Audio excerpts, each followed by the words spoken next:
একটা পশু তার সমগোত্রীয় পশুকে হত্যা করে না। ছাগল কোনোদিন ছাগলের মারে না। একটা সিংহ আরেকটা সিংহকে নৃশংসভাবে হত্যা করে না। একটা বাঘ আরেকটা বাঘকে নৃশংসভাবে হত্যা করে না। কিন্তু একটা মানুষ আরেকটা মানুষকে নৃশংসভাবে হত্যা করে কি করে না? করে। একটা সিংহ আরেকটা সিংহকে মেরে 10 টুকরা, 15 টুকরা, 20 টুকরা করছে, এরকম কোনোদিন শুনেছেন? কিন্তু একটা মানুষ আরেকটা মানুষকে শুধু নৃশংসভাবে হত্যাই করে না, হত্যা করে 10 টুকরা, 15, 20 টুকরা করে বস্তাবন্দি করে ক্ষেতের মধ্যে ফেলে দিয়ে আসে, এরকম ডাকাত আছে না নাই? মানুষ জনপদের পর জনপদ আগুন জ্বালিয়ে ছারখার করে দেয়, উপর থেকে বোমা মেরে শহরগুলোকে জ্বালিয়ে দেয়, আছে না নাই? আপনারা হিরোশিমা নাগাসাকির কথা শুনেছেন। দ্বিতীয় বিশ্বযুদ্ধে লিটল বয় আর ফ্যাটম্যান নামে 2টা বোমা ফেলেছিল আমেরিকান সোলজাররা।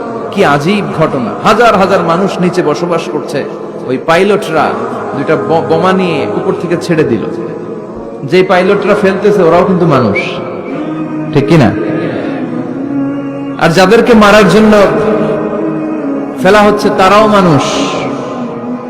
এই যে আপনাদের ঢাকা চট্টগ্রাম হাইওয়েতে মেঘনা দাউদকান্দির ডানে বায়ে ভয়ঙ্কর ধরনের ডাকাতি হয় জানেন?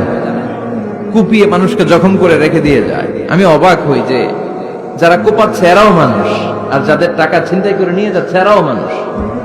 গত রাতে বা গত পরশু দেখলাম যে র্যাব ব্যাটালিয়ন 11 ওদেরকে গ্রেফতার করেছে, 8 জন ধরা পড়েছে। এগুলোর ক্রস ফায়ারে দেওয়া দরকার, কোনো বিচার টিচারের দরকার নাই, জায়গায় ক্রস ফায়ার, চিল্লায় বলেন ঠিক কিনা? তাহলে ক্রস ফায়ারের সঠিক ব্যবহার হবে।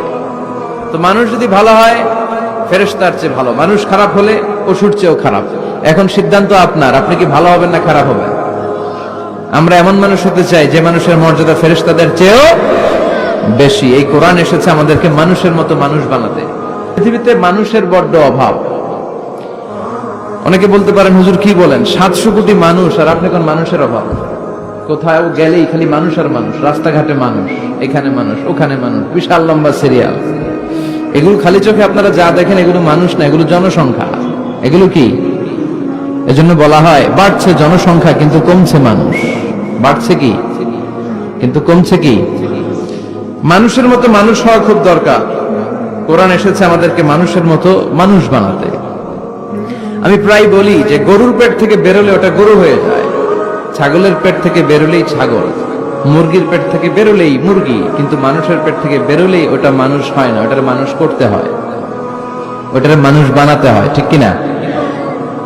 আবার ছাগল রে কেউ কোনোদিন বলে না যে তুই ছাগলের মতো ছাগল হ, বলে?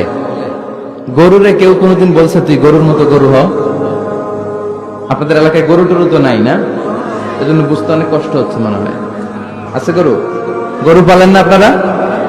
পালেন? তা আপনার গরুরে কোনোদিন বলছিলেন যে তুই গরুর মতো গরু হইস? ছাগলের কেউ কোনোদিন বলে না তুই ছাগলের মতো ছাগল হ, কিন্তু মানুষকে বলা হয় তুই মানুষের মতো মানুষ হ। কারণ মানুষের মতো মানুষের বড় অভাব। এই দুনিয়া এখন তো আর সেই দুনিয়া নাই, মানুষ নামের মানুষ আছে দুনিয়া বোঝাই,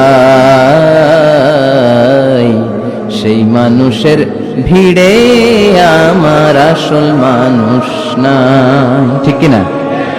আসল মানুষের বড় অভাব। তো এই কোরআনটা এসেছে আমাদেরকে আসল মানুষ বানাতে, মানুষের মতো মানুষ বানাতে। আপনি আপনার ছেলের এই বইটা পড়াই দিয়েন, দেখবেন মানুষের মতো মানুষ হয়ে গেছে।